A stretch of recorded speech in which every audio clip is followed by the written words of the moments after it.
today's video, I will go over everything you need to know to be prepared for the update 16.5 that is happening in about, I think it's about 10 hours when I'm uploading this video. Not too sure though.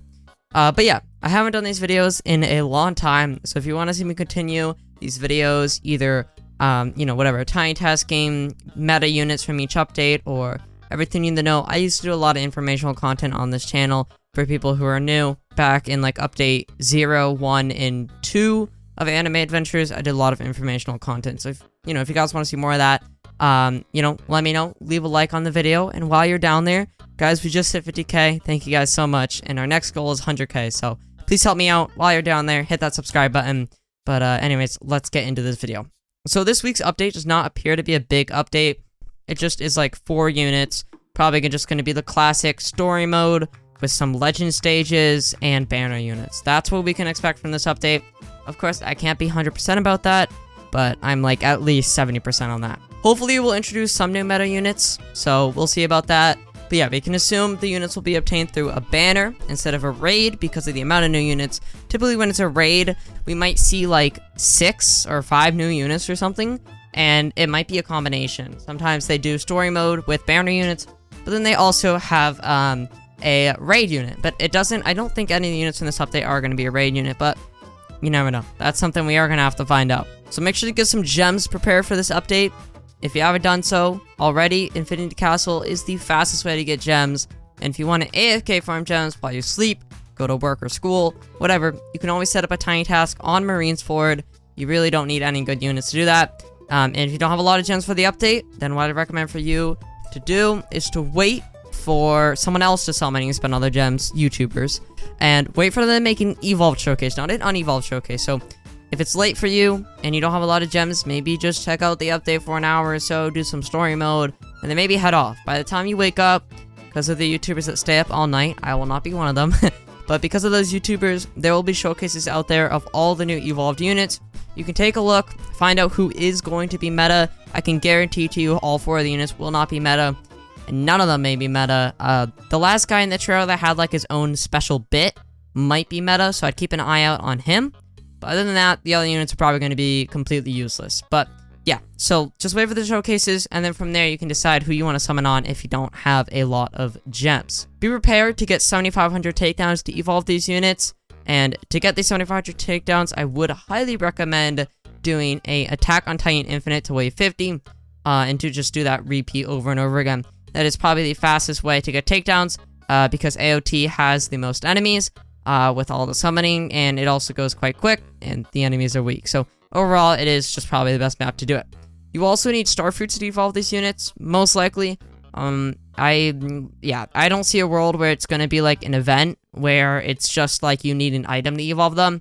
I'm very, very confident you're going to need star fruits. So if you have anniversary stars, hopefully you do. I have like 2,000 anniversary stars stocked up, and I have 40 starfruit capsules. So whenever I use starfruit capsules to get starfruits, I'll open more anniversary stars. I'll pretty much be set for starfruits for like the rest of eternity. I don't have to worry about anything anymore, which is awesome.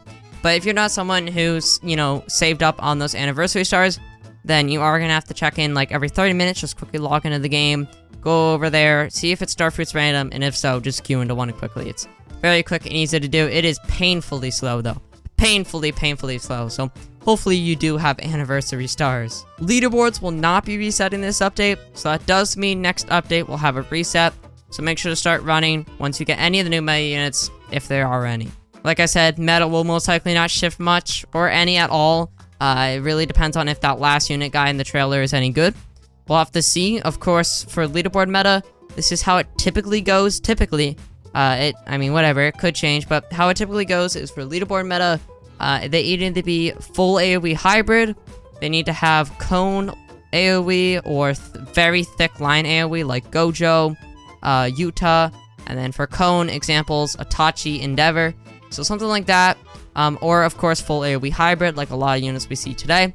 So those are the unit types you're looking for. If it is a circle AoE unit with no ability or support factor, there is a 99% chance it's not going to be leaderboard meta. So what I mean by that is if Dio did not have a time stop, he would not be leaderboard meta. We don't use him for damage, right? So if it's Circle AoE like Law, he has that Shambles ability, which is extremely good. So just keep that in mind. We are looking for full AoE units, Cone, or the Thick Line AoE as well. The summer event will also not rotate out yet, so feel free to follow my guide I made yesterday on how to tiny task for portals. Other new content will also be staying in. The only thing leaving is Heathcliff and that other guy, the other secret unit from the update. I don't know what to say his name. I'm kind of surprised that Skull Knight isn't being removed. He's been in for a while, but I can pretty much safely assume that he will be gone next update. But, you never know, man. I mean, Boros was, like, in for ages. Dio was in for, like, Dio was in for multiple months. So, really, no clue how they really work with that schedule. If you have a lot of extra gems and you are not interested in shiny hunting one of the new units from this update, then I would highly recommend summoning for shiny Heathcliff. Chances are he's going to be worth around 30 rerolls when the update drops. So, if you get lucky with shinies, let's say you get 3... that's 90 rerolls right there. As a free-to-play player, you can get gems kind of quick if you set up a Marines 4 tiny task and just AFK overnight.